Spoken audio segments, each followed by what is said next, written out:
설득의 심리학.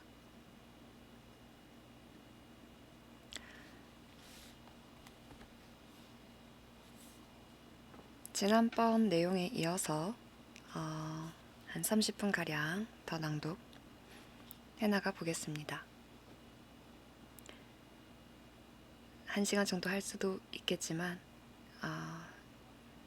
내일 또 노는 날이잖아요. 너무 들뜨기 때문에 짧게 하고 좀 놀고 싶습니다. 저도. 자, 자기 기만의 요새. 본문. 기계적 일관성에는 약간 삐뚤어진 두 번째 매력이 있다. 우리가 심사숙고를 피하는 이유는 힘들고 어려운 인지적 작업 때문이 아니라 심사숙고의 가혹한 결과 때문인 경우도 많다. 엄밀한 사고를 통해 너무도 분명한 하지만 마음에 들지 않는 결론에 도달할까 두려워 정신적인 게으름을 피우는 것이다. 세상에는 차라리 몰랐으면 싶은 불편한 진실이 있다. 이런 경우 자동적 일관성을 통해 이미 프로그램된 무의식적 반응을 보일 수 있다면 곤란한 현실을 피해 안전한 요새에 숨을 수 있다. 완고한 일관성이라는 요새 안에 숨어 이성의 포위 공격을 피하려는 것이다. 네, 위시님 안녕 하세요. 어느 날 밤 나는 초월 명상 프로그램 입문 강의를 듣다가 이성적 사고가 가져올지 모를 불편한 결과를 피하려고 일관성의 요새 안에 숨어버리는 사람들의 모습을 똑똑히 목격했다. 새로운 회원을 모집하려고 입문 강의를 개설한 젊은 초월 명상 강사 2명은 자신들이 마련한 프로그램을 수강하면 기초 단계의 내적 평화부터 공중에 뜨거나 벽을 통과하는 등 수강료가 훨씬 비싼 고급 단계의 놀라운 능력까지 온갖 바람직한 결과를 얻을 수 있다고 주장했다. 나는 이렇듯 특별한 회원 모집 강의에서 어떤 설득 기술을 사용하는지 알고 싶어 참석을 결정했는데 평소 이런 일에 관심을 보이던 통계학 및 기후 논리학을 전공한 교수 친구를 하나 데리고 갔다. 강의가 진행되면서 강사들이 초월 명상의 바탕 이론들을 설명하기 시작하자 내 친구는 점점 더 안절부절 못했다. 고통스러운 듯 좌불안석이던 친구는 마침내 폭발하고 말았다. 강의를 끝낸 강사들이 질문하라고 하자 친구는 손을 번쩍 들더니 침착하지만 단호한 어조로 프레젠테이션 내용을 철저히 반박하기 시작했다. 채 2분도 지나지 않아 강사들의 복잡한 주장에서 어떤 부분이 왜 모순되고 비논리적이며 근거 없는지 정확히 지적해냈다. 강사들은 대단히 충격을 받은 듯했다. 잠시 어안이 벙벙해 있다가 각자 답변을 시도하던 그들은 이내 포기하고는 서로 뭔가 의논하더니 결국 내 친구의 지적이 더 연구해볼 가치가 있는 훌륭한 지적이라고 인정했다. 그러나 나에게 더 흥미로웠던 점은 청중의 반응이었다. 질의응답 시간이 끝나자 수많은 청중이 초월 명상 프로그램을 수강하려고 계약금 75달러를 들고 두 강사 주변으로 몰려들었다. 강사들은 계약금을 접수하며 서로를 쿡쿡 찌르고 어깨를 으쓱거리며 낄낄 웃어댔다. 몰려드는 수강생에 매우 들떠 있었어도 당황한 기색이 역력했다. 무슨 감정 상태죠? 으쓱거리고 낄낄 웃어대면서도 당황한 기색이 역력한 알 수 없는 강사들의 감정 상태. 프레젠테이션을 완전히 망치고 망신을 당했다고 생각했는데 신기하게도 엄청난 설득력을 발휘해 대성공을 거뒀으니 말이다. 나 역시 상당히 놀라긴 했지만 청중이 내 친구의 논리적인 주장을 이해하지 못해서 벌어진 일이라고 생각했다. 그러나 알고 보니 사실은 정반대였다. 강의가 끝나고 강의실 밖에 서 있는데 이미 계약금을 납부한 청중 3명이 우리 곁으로 다가왔다. 그들은 우리에게 강의에 참석한 이유를 물었다. 우리는 참석 이유를 알려주고 세 사람에게도 같은 질문을 던졌다. 첫 번째 사람은 연예계에서 꼭 성공하고픈 배우 지망생이었는데 초월 명상을 통해 연기에 필요한 감정 절제 기술을 배우고 싶은 마음에 참석했다고 했다. 강사들이 틀림없이 가능하다고 했다는 것이다. 두 번째 사람은 불면증이 몹시 심한 여성인데 초월 명상을 통해 평안한 마음으로 푹 잠들고 싶다고 했다. 세 번째 사람은 대변인으로 일하며 주경 야독하는 대학생인데 공부할 시간이 부족해 낙제 위기에 처해 있다고 했다. 그래서 초월 명상을 통해 밤잠을 줄이는 훈련을 받아 남은 시간을 공부에 할애하고 싶다는 이야기였다. 흥미로운 점은 초월 명상 강사들이 두 번째 여성에게는 불면증 치료를 보장하고 그와 정반대되는 고민을 가진 세 번째 대학생에게는 밤잠을 줄여주겠다고 장담했다는 것이다. 이거 완전 그거 아닌가요? 모든 것을 다 깨부술 수 있는 칼과 모든 것을 다 막을 수 있는 그 방패를 판매하는 어떠한 사람, 상인 이 예시가 생각이 나네요. 글이 너무 빠르다고 누가 말씀을 하시나요? 아, 저희 방송에 지금 들어와 계시는 분이 계시군요. 알겠습니다.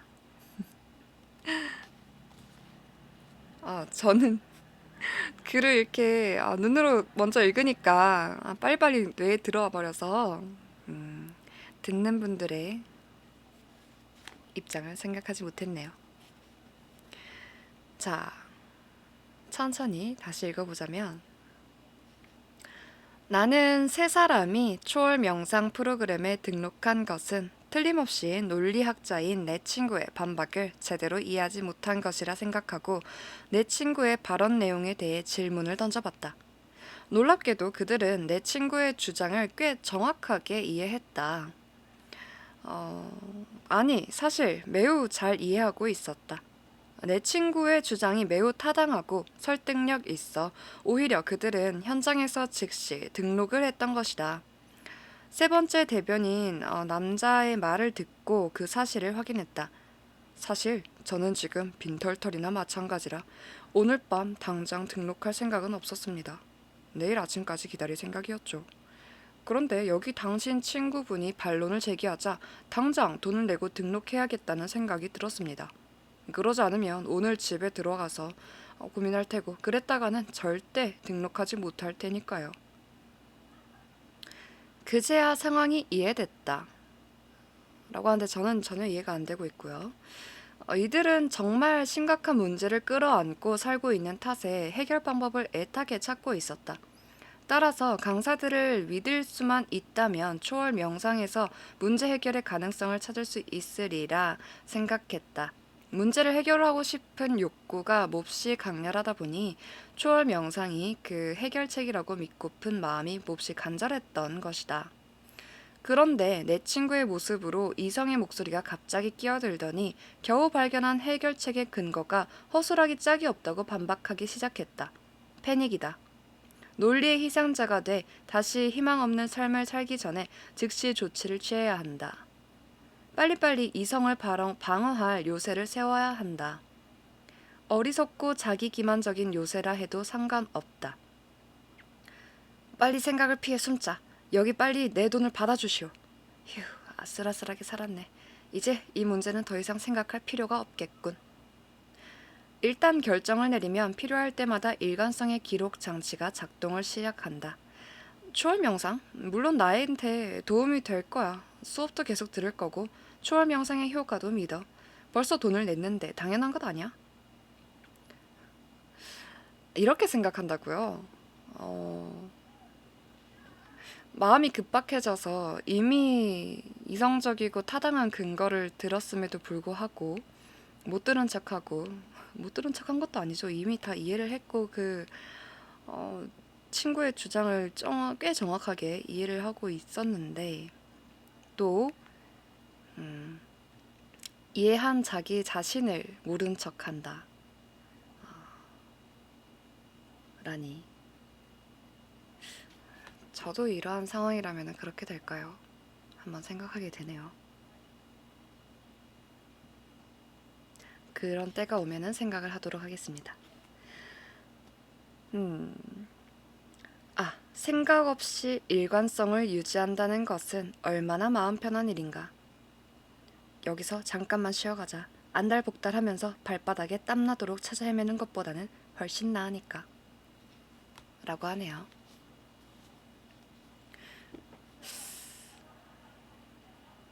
정말 말 그대로 이것은 자기 기만인 상황인데, 나 또한 그럴 때가 있는가 반추해 보게 되지만 생각이 나지 않은 걸로 보아 저는 그런 적이 없었다고 착각을 해보겠습니다. 약간 글이 좀 읽는 게 빠른 이유 중에 하나가 제가 지금 조금 놀고 싶어요. 님들아, 제가 내일 빨리 투표하고 남는 시간에 놀고 싶어서 저 내일 한강 가서 좀 만끽을 좀 할 거거든요. 햇살 만끽도 하고 좀 이렇게 돗자리 피고 피크닉식으로 좀 여유를 좀 부리고 싶은 그런 계획을 짜고 있는지라, 그래서 이것도 빨리 책 빨리 읽고 준비도 하고 그러고 싶은 마음에 좀 급하게 읽어내려가고 있는 게 없잖아 있습니다.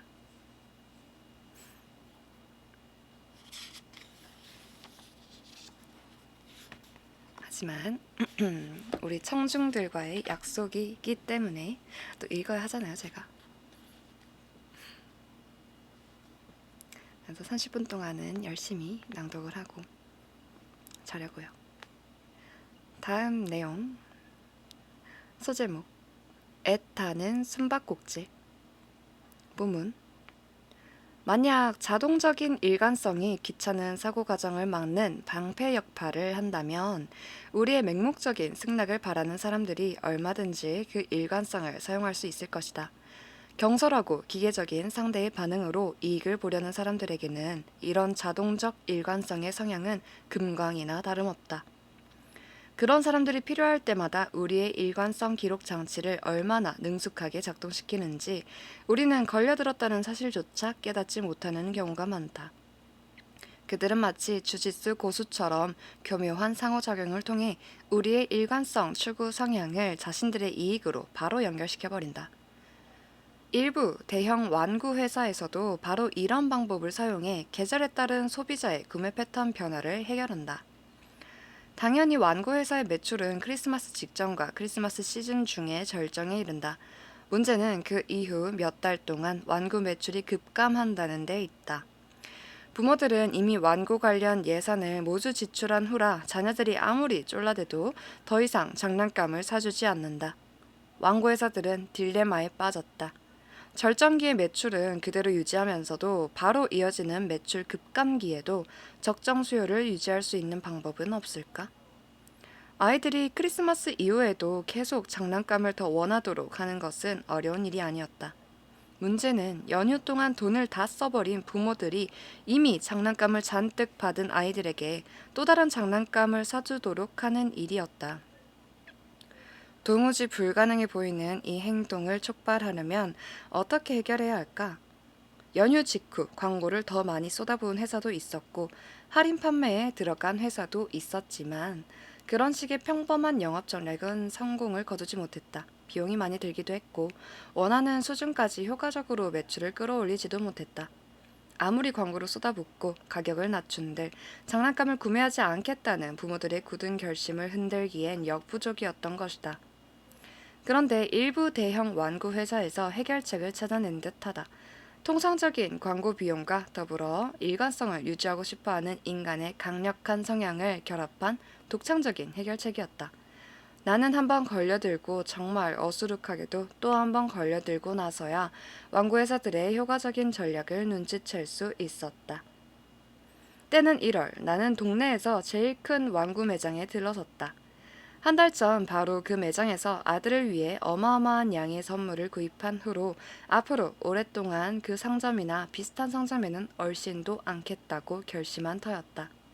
그런데 그 무시무시한 장소에 또 발을 들여놓았을 뿐 아니라 아들을 위해 값비싼 대형 전기 자동차 경주 세트를 사려는 중이었다. 나는 진열대 앞에서 우연히 예전에 이웃집에 살던 남자와 마주쳤는데 그 사람도 나와 똑같은 장난감을 사려고 했다. 이상하게도 그 남자를 마지막으로 만난 것도 1년 전 바로 그 완구 매장에서였다. 우리는 그때도 각자의 아들에게 철진한 크리스마스 선물을 하기 위해 걷고 말하고 주변을 초토화시키는 로봇을 구입했다. 우리는 매년 같은 시각, 같은 장소에서 같은 행동을 하면서 서로 한 번씩 만나는 이상한 패턴에 대해 이야기하며 함께 웃었다. 그날 늦게 나는 한 친구, 알고 보니 완구업계에서 일한 적이 있는 친구였다,를 만나 그 기이한 우연에 대해 말했다.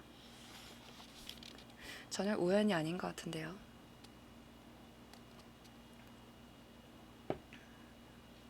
정말 그렇게 말하네요. 우연이 아니야. 친구가 뭔가 안다는 듯 말했다. 우연이 아니라니 무슨 뜻이야? 자네가 올해 구입한 자동차 경주 세트에 대해 내가 몇 가지 질문을 하지. 첫째, 자네는 아들에게 크리스마스 선물로 자동차 경주 세트를 사주겠다고 약속했지? 그랬지. 크리스가 토요일 아침 만화영화 시간대에 광고를 여러 번 보았더니 크리스마스 선물로 그걸 받고 싶다더군. 나도 그 광고를 몇 번 봤는데 재밌을 것 같아서 오케이 했어. 원 스트라이크! 친구가 말했다. 그럼 두 번째 질문. 그래서 그걸 사러 갔더니 어느 매장에서나 매진이었지? 맞아, 그랬어. 매장마다 추가 주문을 넣었지만 언제 입고가 될지는 모른다더군. 그래서 자동차 경주 세트 대신 다른 선물을 사줘야 했지. 그런데 그걸 어떻게 알았나? 투 스트라이크. 친구는 신이 나서 외쳤다. 그럼 마지막 질문일세. 재작년에 로봇 장난감을 사려고 할 때도 똑같은 일이 벌어지지 않았나? 잠깐만, 자네 말이 맞아. 정말 그랬어. 말도 안 돼. 도대체 자넨 어떻게 알았어? 독심술은 아니니까 열렬마. 다만 몇몇 대형 완구 회사에서 1, 2월에 매출을 끌어올리는 방법을 알고 있을 뿐이야. 먼저 크리스마스 전에 몇 가지 특별한 완구에 대해 대대적으로 광고를 하지. 애들이야 당연히 눈에 보이는 걸 갖고 싶어 하니까 부모에게 그걸 크리스마스 선물로 사주겠다는 약속을 받아내지. 자, 여기서부터 완구 회사의 천재적인 책략이 개입되네. 부모들이 크리스마스 선물로 사주겠다고 약속한 장난감들의 공급량을 줄이는 거야. 사려던 제품이 품절되면 부모들은 비슷한 가격대의 다른 장난감으로 크리스마스 선물을 대체하겠지.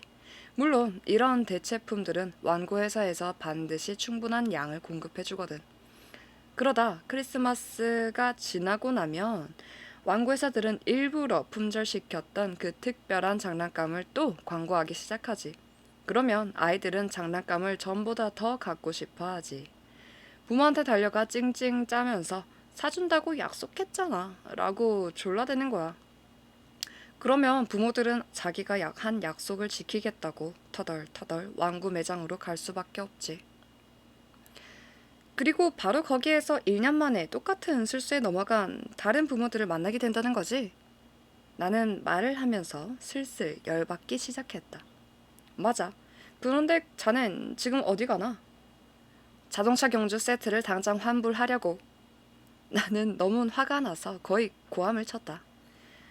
잠깐, 우선 생각을 좀 해봐. 오늘 아침에 그걸 산 이유가 뭔가? 크리스를 실망시키기 싫었으니까. 그리고 약속은 꼭 지켜야 한다는 걸 아이에게 가르치려고. 그렇다면 바뀌는 게 뭐가 있나? 자네가 지금 장난감을 뺏으면 아이는 아빠가 왜 그러는지 이해 못할 거야. 그저 아빠가 약속을 어겼다고만 생각하겠지. 그러길 바라나? 아니, 나는 한숨을 쉬면서 말했다. 그건 아니야. 그럼 자네 말은 완구회사에서 지난 2년 동안 나에게서 2배의 수익을 올렸는데 나는 그걸 전혀 알아차리지 못했고 지금은 그 사실을 알면서도 내가 한 약속 때문에 옴짝달싹 못하는 거로군. 이제 나한테 3스트라이크를 외치고 싶겠어. 친구는 고개를 끄덕였다. 3스트라이크 아웃이지. 이거 대화 흉내낸 거 너무 재밌는데. 그 후로 매년 특별 휴가 시즌만 되면 비니 베이비, 티클 미, 엘모, 퍼비, 엑스박스, 위, 게임기 등 장난감을 구매하느라 나처럼 이중 삼중으로 돈을 써대는 부모들을 자주 보게 됐다. 그리고 역사상 이런 마케팅 전략의 가장 완벽한 사례는 바로 1980년대 중반 크리스마스 시즌에 엄청난 광고와 함께 출시됐으나 도무지 매장에 공급되지 않던 25달러짜리 양배추 인형이었다. 이건 뭘까요? 그 결과 공급이 불가능한 제품을 계속 광고했다는 이유로 제조사가 허위 광기 혐의로 기소를 당하기도 했다. 인형을 구하느라 혈안이 된 부모들이 완구 매장 앞에서 육탄정을 벼르기도 했고 아이들과의 약속을 지키려고 경매에서 25달러짜리 인형을 700만 달러짜리에 낙찰받기도 했다. 아주 난장판으로 만들어버린 마케팅 전략이네요. 크리스마스 시즌이 훨씬 지난 후까지도 구매 행렬이 이어지면서 제조사는 연매출이 1억 5천만 달러에 이르렀다. 1998년 크리스마스 시즌에 모든 사람이 원하는데도 가장 구하기 힘들었던 장난감은 바로 거대 완구 회사 하스브로의 한 부서에서 제작한 퍼비 인형이었다. 퍼비를 구하지 못해 좌절에 빠진 부모들이 아이들에게 도대체 뭐라고 변명해야 하느냐고 항의하자 하스브로사의 대변인은 완구 회사들에서 10년 넘게 이용한 친절한 약속을 제시했다. 최선을 다해보겠습니다. 지금 구입이 어려운 분들도 조만간 틀림없이 구입할 수 있을 겁니다. 라고 했다고 하네요.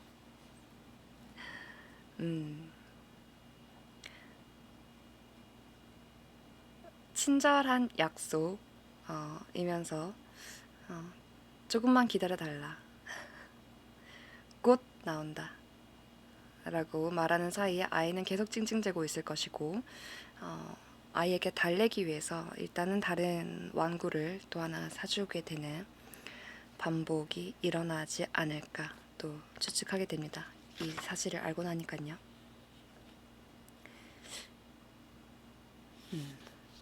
되게 사업적으로 영리한 전략이네요.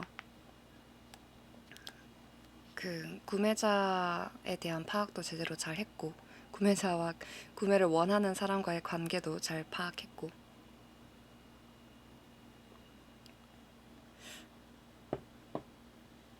이제 이 다음에는 일관성의 열쇠는 입장 정립이라는 소제목으로 또 이어지는데요. 오늘은 여기까지 있고 좀 사담이나 좀 나눌까요? 여기까지 읽고 유튜브에는 올려놓도록 하겠습니다. 왜냐면 제가 지금 좀 놀고 싶거든요.